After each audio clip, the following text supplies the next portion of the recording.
Сайн байцгаана уу хэлж байна. Тэгээд өнөөдөр Төмөрдөшийн Баярхуу ах маань хүрэлцэн ирсэн байна. Та бүхэн хараад амжиж байгаа бах. Эдийн засгч ах маань өнөөдөр тун сонирхолтой яриа өрнөлөөр ирсэн байна. Тэгээд одоо ахаас бид асуултаа асуугаад ихтэй түрүү надад хийсэлтэй орж ирээд те. Ер нь өөрөөхөөс чөлөөтэй яваарай. Яг мэдээ хүсье гэснээр те. Асуугаад яваарай гэсэн те. Тэгэхээр би Баярхуу ах юм байна. Гадаад нь олон жил болсон. Олон жил болоод ирсэн. Тэгээд хүний нутагт тахта хүн чинь айгүй олон юм бас анзаарч хардсан юм байна. Бид нар ч юу ямар замаар яваад байна, хаашаа явах гээд байна гэж бодогдох ч гэдэг те. Би солонгос байсан л та. Солонгосчууд өөрөө Америкийн бас их доор байдаг те. Капитализмаар явдаг ингээд. Тэнгүү тэнд бас амар том хямрал байна. Нийгэм эдийн засгийн бас нэг том хямрал байна. Ерөөсөө хүмүүс нь ажил хийх чадамжгүй болж эхэлж байна. Залуучууд нь хүүхд төрүүлэхгүй байна те. Маш олон бага сургуулиуд нь ингээд үр хүүхдтэй болчлаа. Тэгээ би ингээд бодож байгаа хгүй ингээд энэ бүхэн чинь өөрөө бас нэг монголчуудыг хүссэн зам байсан те. Ингээд нэг юм 90 онд шилжилтэнд ороод худалдаа бизнес хийгээл тэгэл энэ барууны орнуудыг дөөрөөгаал явбал гэж боддог байсан. Гэтэл тэнд аль хэдийн мухардтал түрээд маш олон асуудал болчих. Бүр Монголоос ч илүү асуудалтай юм шиг санагддаг байхгүй надад. Яагаад ер нь энэ байдал руу орчих вэ? Эцэс би болохоор капитализм гэж ойлгоод байгаа байхгүй. Капитализм нэг төрлийн систем те. Энэ өөрөө мухардталд орчлоо. Яг энэ яг юутай холбоотой вэ? Яг энд нэгдүгээрт ингээ түрүү ярьж байгааг хэлжсэн шүү дээ. Аль болохоор яг өөрийнхөө чөлөөтэй юм асуу тий. Аль аднаас хоёул нэрлэх хэрэггүй, цэрвэх хэрэггүй тий. Амьд яриа өөрөө хүмүүст их хүрдиймаа гэж. Тий. Тэгэхээр үсэлсээс шууд яриад одоо шинжлэхийдээ капитализм гэж хэлж байна. Капитализм гэнүү, коммунизм гэнүү, империализм гэнүү, либерализм гэнүү тий. Одоо монетаризм гэнүү. Изм гэдэг байгаа чинь номлол гэсэн үг шүү дээ. Мөн одоо монетаризм бол мөнгөөр удирдах номлол гэсэн үг. Капитализм гэвэл капитал буюу одоо манайхны ойлголтоор бол хөрөнгөөр удирдах номлол гэсэн үг. Тэ одоо коммунизм гэвэл нийтээрээ одоо community гэдэг чинь англиар бүгдээрээ л гэсэн үг шүү дээ. Нийтээрээ гэсэн үг. Тэгээ бүгдээрээ л бие бинийгээ хамтдаа удирдах амьдрах тухай номлол гэсэн үг шүү дээ. Тэгэхээр альва номлол бол өөрөө тухайн номлолыг бичсэн хүний удмын мэдээлэл байдаг байхгүй юу? Одоо чинь капитализмын тухай номлол гаргасан Маркс гэх юм бол тий тэр хүн чинь өөрөө еврей хүн шүү дээ. Тийм тий. Тэгээд яг тэр Маркс л өөрөө яг тухайн үеийн Европын сэргэн мандлын үе тэрний дараагийн тэр үйлдвэржтэй үеийг харж байгаа л ерөөсөө энэ хөрөнгийг хэдхэн бүлэглэлд өгөх юм бол нөгөө бидний арай гэж одоо мултарсан тэр харгас дарангуй хаан засгаас ялгархгүй юм байна. Тий. Гэт ингээд тэр капитал гэж юу юм те. Ашиг нь яагаад жирийн хүмүүст очтдгүү тэр хөрөнгөө эзэд очтیں۔ Тэгээд номлол гаргасан юм баггүй юу? Хүмүүс яагаад улам ингээд тийм болохоор би юу хэлэх гээд байна гэхээр ямар ч изм тий нэгэнт номлол учраас шашин гэсэн үг баггүй юу? Нэг төрлийн шашинд болчихж байгаа юм тийм. Шашин гэсэн үг. Шашин гэдэг чинь өөрөө санскритээр номлол гэсэн үг багхгүй юу? Монгол үг биш багхгүй юу? Тийм байна. Шашин гэдэг шашина гэж номлол сургаал гэсэн үг багхгүй юу? Тэгээ бид нар нөгөө өөртөө монголоор номлол гэж хэлэхгүй тий. Одоо буддын номлол гэхгүй буддын шашин гэхээр ингээд тийм бүр одоо юу гэдэг. Арай өөрөө буруу ойлгоод байдаг. Буддын номлол, Марксийн капиталын тухай номлол тий. Одоо Ленины коммунист амьдралын тухай номлол гэвэл илүү зөв болчих واخгүй. Коммунизм гэхгүй коммунист номлолын тухай онлолч гэдэг. Номлол гэдэг юу илүү ойлгомжтой. Тэгэхээр ямар ч номлол нэгдүгээрт тухайн тэр номлолыг бичсэн номлол гэдэг нь шашин гэсэн үг шүү дээ. Бичсэн хүн болон бүлгийнхний удмын мэдээлэл багхгүй юу? Одоо Будда бол чинь хааны хүүхэд шүү дээ. Тэгээд нөгөө доошоо бууж гэрийн ард түмний амьдрал дунд ороод тэгээд амьдралын хажир үнэнтэй танилцсангуудаа ерөөс энэ амьдрал ерөөсөө тий ийм учир утгатай байна. Амьдрал чи өөрөө одоо тий уг нь яг сайн харж чадвал амьдрал бол зовлон байх нь үнэн гэдэг дөрвөн зовлонгийн үнэн гэдэг шүү дээ. Тэр чинь зүгээр яг аз жаргалын тухай номлол ч сайн ойлгож чадвал өөрөөр хэлбэл юу юм гэхээр аз жаргал гэдэг бол тэр хүн өөрөө жаргал зовлонгийн тухай төсөөл бий болгочод тэрүүгээр амьдарч байгаа тэр бодит амьдарч байгаа хүн өөрөө аз жаргал байхгүй юу?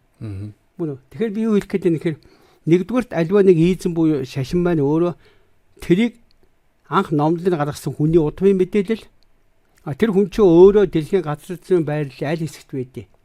Одоо ганг мөрний Ихээс доош уруудаад явчихж байгаа учраас ган мөрний хавийн л байгалийн хүчин зүйлийг л мэддэг хүн байхгүй юу? Тийм ээ. Одоо күн зэх юм бол хатангууд хөх мөрөө хоёрын адаг. Одоо энэ солонгосын хойг. Чиний амьдарч байгаа олон жил амьдарсан солонгос гэдэг байгаа чинь сайн үзэх юм бол күндийн номлолтой их түлхүү. Тэгээ даавгийн буддизмтай холилдсон байж байгаа сүүлд христийнх ороод ирсэн. Одоо л тест христийн тийм л газар байхгүй юу? Мөн үү? Тэгээ би юу тайлбарлахаар эндээс юу тайлбарлах гэхээр ямар ч ийзэм шашныг бити туйвширч тий мухраар сүсэгдэж мунхарт дагаасаа гэдэг үднээсээ хэлээд байгаа. Хит итгэж болохгүй. Тий, өөр тийм болохоор одоо ши манад орж ирсэн байгаа чинь ч гэсэн яг үндэ бол буддизм биш шүү дээ. Одоо нэг 17-р зуунд байхаа тэр Ойрдын Төрбө хаан гэж одоогийн төвдөд очиод баахан олон сүм хийдүүд хоорондоо байлдаал эрхээ болоацалтал байж захтан дунд нь очиж төгнүүлэл лусан давг гэдэг нэг ламын гандан гэдэг нэртэй сүмийг одоо энэ үндсэн хийд чинь шүү. Тэ? Энэ хүний номлол чинь одоо чухал хамгийн чухал номлол чинь тааны шашин чинь шүү гэж хэлээл тэнд нь төгсүүлсэн. Тэр нь одоо манайх нэрэд байгаа шарын урсгал буюу Гэлэгвагийн урсгал нэрлэгдээд идэг. Тэр нь Монголд ороод ирчээд манай тэнгэр шүтлэгийн бөө мөрөлийн зан үйлтэй холилдсон юм. Одоогийн тэр төвдөд байдаг гандангийн Монголд байдаг гандан гэдэг салбарын салбар нь явж байгаа гэсэн үг байхгүй юу? Өөрөөр хэлбэл битээ туйширч хар. Тэндээс сайн авах юм байгаа. Тэрэнд мунхраад ингээд өөрийнхөө амьдрал авахыг үрээд эхний хүүхдээ одоо эр хүн байж эхний хүүхдээ тэжээж чадахгүй нэх манай тэр лам тэгсэн мэгсэн гэж яваад иж болохгүй гэж хэлж байгаа. Эсвэл манай Маркс тэгсэн, Ленин тэгсэн гэж болохгүй байхгүй да. Одоо эсвэл одоо юу гэдэг манай Милтон Фридман гэдэг агуу мөнгөний онолчоор энэ л зөв гэж тийм зөв гэж хэлээл ингээ өөртөө хохироод иж болохгүй гэдэг үүдээ хэлээд байгаа. Тэгээ эндээс нэг чухал юм гарч ирдэг нь би өөрөө маш олон жил нөгөө Монгол өвөг дэцгээ гүн ухаан судалж байгаа. Эртний Монголын гүн ухаан судалж байгаа нь эндээс нэг маш төгөлтөнд төрсөн юм гэхээр монголчууд бол тэнгэр шүтдэг гэд хэлээд байгаа. Одоо өнөөгөө ойлголтоор байгалийн хууль. Байгалийн ёс. Хууль биш. Байгалийн ёс. Байгалийн зам ёс. Зам. Тэрийг бол бид нар их цааз гэдэг. Дээр нь хүний зам ёс буюу их ёс гэдэг байгаа. Мөн өөрөөр хэлбэл хүн аавын эцгийн эсээр бий болоод ихийн цусаар төлжөөд хүн болдог нь үний юм чинь. Тэр чинь их гүйцэтгэж байгаа. Их ёс байхгүй юу? Тэгээд дээр нь тэр байгалийн их зам ёс хүний их ёс хоёрыг нийлүүлээд хамтарч амьдлах тий маш прагматик бодит ахуй амьдралаа шийдэж явдаг. Энэ юм бүгдийг шийддэг учраас бид нар хүчрэх байгаад байгаа байхгүй. Аль нэг юмд мунхардаггүй. Яг тэрнээс нь авах юм аваад хаях юм хаяад. Гэхдээ ямар тохиолдолд яг өөрийнхөө бодит амьдрал дээр маш хянуур, хянамга зөв ханддаг ус учраас тэгээ өөсөд цангахгүй, өхөж өргөдөхгүй мөн үү? Тэгээд сайхан үр удмаа үлдээгээд хазшгалтай яваад сайхан ирсэн тийм байгаад байгаа. Тэр би цаг дахиад хэлэхэд солонгос энэ төр юунаас сууж мухардсан гэхээр аливаа улсууд юунаас сууж мухардаж ингээд гаждیں۔ гэхээр аль нэгэн ийзэм юм уу шашинд хит мунхархаар байхгүй юу? Зөв зөв. Мөн үү?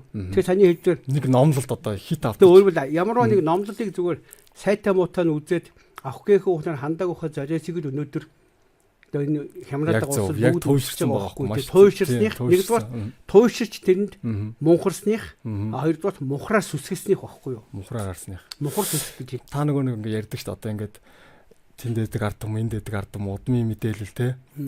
Ингээд ярьдаг. Тэгээ энэ нэг би бас өмнө таны ярианаас бас сонсч л байсан л та. Тэгээ энэ айгу ортой санагдсан. Ягаад гэвэл зарим хүмүүс ингээд таны яриаг ингээд ойлгоогүй өнгөрцөн байт юм байлээ. Одоо юу гэдэг далайн иргэншилтэй их газрын иргэншилтэй энэ төр гэдээ ярьдаг ч тийм. Тэнгүүт чи нэг энэ олон сая жил одоо олон мянган жилийн турш бүрдсэн нэг юм чинь бас нэг төрлийн экосистем шиг байлаа шүү дээ тийм. Одоо нэг ингэж сайн муу гэж ингэж явж хөгждөг шиг. Тэгээд яг тэр шиг ингэж улс орнууд өөрөх гэсэн иргэншлийнх нь бас нэг тийм дархлаа байд юм байлаа ерөөсөө түүхийнх нь дархлаа. Тэгээд тэр шиг одоо яг удмын мэдээлэлэхээр одоо тийм дархлаа одоо тийм дамжсан байх гэсэн үг одоо юу гэдэг. Гэхдээ яг одоо маш энгийн шүү дээ. Хүний ген гэдэг байгаа шүү дээ. Гэ удам гэдэг чинь ген байхгүй юу? Одоо чинь Маркс капиталыг бичиж байгаа нь тэр хүний удам мэдээлэл байхгүй юу? Тэгдэг байд. Тэр хүний удам мэдээлэл гэсэн үг байхгүй юу? Тэгээ сайн цаашаа хөвөл тэр хүн тий. Гэтэ Маркс бол бас тухайн үед зов зүдэрч байгаа арт түмний Германы болон Английн тий Европын арт түмнийг хараад тэдний төлөө шаналал бичсэн бүтээл шүү дээ. Тухайч бас амарсан шүү дээ. Хүүхдүүдийг ажилуулдаг тийм хэцүү хүн даралтын хэсэгт бичсэн хүн байхгүй. Тэгэхээр тэр хүний удам бол тий Яг удамд нь өөрөө тийм нийтэд зүтгэдэг байсан мэдээлэл ой санаж байгаа учраас тэр хүн бичээд ийн гэсэн үг байхгүй юу? Яг. Би энэ үзэгчтэй хэлмээр байгаа байхгүй. Надад энэ айгүй олон номдэрсэн байдаг юм л. Тэр ингээд хар цагаан сайн муу гэж хоёр ингэж тулж хөгждөг гэх юм уу те нэг юм чинь байсан тэгээд нэг юм эргүүлэг байдаг. Тэр хэлээд байгаа сагдаад одоо ингээд. Тий яг ер нь хүмүүс чинь те улс орнууд ч гэсэн ингээд. Энэ дэр манайхан одоо бид нар нэг сайн ойлгосон. Бид нар бусад энэ одоо саний хэлээд байгаа тэр дорны одоо шашны ч гэдэг юм уу ийн янг арга бүлэг гэдэг. Тэ? Эсвэл барууны идеалист идеал матер гэдэг байгаа шинжлэх ухааны философийн хар цагаан үнэн ба худал гэдэг ингээд нөгөө хоймсон байдлаар ангилаад штэ. Бидний өвгдөөц бол тэрнээс татгалцтай. Ямар ч юмыг хар гэж үздэггүй, ямар ч юмыг цагаан гэж үздэггүй. Тэ? Тэгээ хүнийг бол тэр чигээр муу гэж үздэггүй. Эсвэл бүр туушраад энэ шиг агуу гаймшигтай сайн гэж үздэггүй. Тэгэхээр тухайн хүнээс ерөөсөө сайн юмнаас нь өөртөө хэрэгтэй юм авч эвлэлцдэг, муу юм нь өдөөхгүй байдаг. Ингээд зөв амьдад явчихдаг маш одоо прагматик буюу их бодит байдалтай зөв амьдарч чаддаг. Тэгсэн мөртлөө тэр байнгын тэр мөнхийн хөдөлгөөнд байж байгаа нар сар дэлхий мөнхийн хөдөлгөөнд байж байгаа ах トゥ ээж хамаатан садан эхнэр хүүхдийн шүтэн барилгын тэгээ маш сайн мэддэг. Хэн ямар аль хүйс нэр юм хүйсүүд нь ямар үүрэгтэй юм хүүхд эцэг эхүүд нь ямар үүрэгтэй эрхэн юу ингээ мэддэг. Тийм учраас энэ ч нэг ямар нэг тийм номдолд автагддаггүй. Мөнхийн амьдралынхаа ямиг ингээ биеиндээ өвлүүлж удамшуулж явдаг. Тийм том соёл байхгүй. Уг нь бол манай Монгол соёл ч. Зүг би таны нэг саяг хэлэх гээд байгаа санаа өндөр удмын мэдээлэл гэдэг шүү дээ. Тэр би яг ингэж сонсчихсан байхгүй. Ер нь энэ хүмүүс бичнэ нэг юм экосистем шиг юм биш үү бас. Одоо нэг аратан шиг хүн байхад бол тэр нэг үүсэн тийж шиг гэдэгтэй ингээд нэг экосистем шиг юм байдаг. Тэр нэг удамшиж явдаг. Тэр нь өөрөө нэг нийгэм экосистем шиг ингэж цаашаа үргэлжиж явдаг. Одоо ихэнгийн жишээ ярил за харъя. За хонь. За хонь. Мөн үү? Хонь хураг төрлөө. Тэгэл ихийнхээ өхийг өгөж явж байгаа тодорхой хугацааны дараа өвсөн тэжээлт өвсөдөд эхэлдэг. За тий өвсөдөд. Мөн үү? Тиймээс хураг төрчөөд тий ихийнхээ өхийг хөхөө өдөөш бол махан тэжээлтэн болдоггүй үстэй. Тий. Яагаад тэр шууд өвсөн тэжээлтэн болоо явчих чинь тэр чинь ген буюу мэдээлэлээр тэгж яахгүй юу? Мөн үү? Зүг. Яг тэр чинь одоо тэр шиг хорхоо шавж байна уу, шувуу байна уу, загас байна уу бүгдээрээ тэр ген буюу удмаа дагаад тэгэл загас бол загасны амьдралаар амьдрах учраас тэр мэдээлэлээр загасны амьдралаар амьдраад нь штэ. Тэгээ хүн ч гэсэн ялгаа байхгүй. Харин тийж ялгаад байхгүй. Яг хүмүүсийн ялгаа нь юу юм гэхээр одоо монголгүй ухаанаар нөгөө айл голын айс авгаацыг дагаад амьдрч байгаа үндэстэн бий болсон юм. Мөн үү? Голын айс авуудаа дагаад тодорхой хэмжээний шүтэн барилгатай хоорондоо ард түмнүүд нийж үндэстэн болдог. Мөн үү? Тэгэхээр тэр үндэстэн маань тий хоорондоо ямар шүтэн барилгатай юм. Тэр шүтэн барилга дотор нь тухайн үндэстэн дээр нэгдсэн одоо тодорхой овг аймагуд гэдэг юм одоо ястангууд нь өөрөө ямар хуу номлолоор амьдртээ. Өдөрдөгч нь юу номлолтээ. Гэхдээ тэр аль нэг ийзэм шашныг дагаад тий нэг зарим нь тэнгэртэй мөрөгдөг, зарим нь бурханд мөрөгдөг, зарим нь ерөөсөө юу ч мөрөгдөггүй, шүтдэггүй байлаа гэж бодох хамаагүй. Ахуй амьдралаа бүгдээрээ нийлээд аваад явчих. Тэр нэгдий чинь төр гэд нэрлдэг гэдэг. Манай гүн ухаан болон их хаад эрдэмч бол уг айгүй сайн задардаг байхгүй юу. Хэрвээ яг тэр Монголын их хаадынхаа тэр гүн ухаан эрдэмийг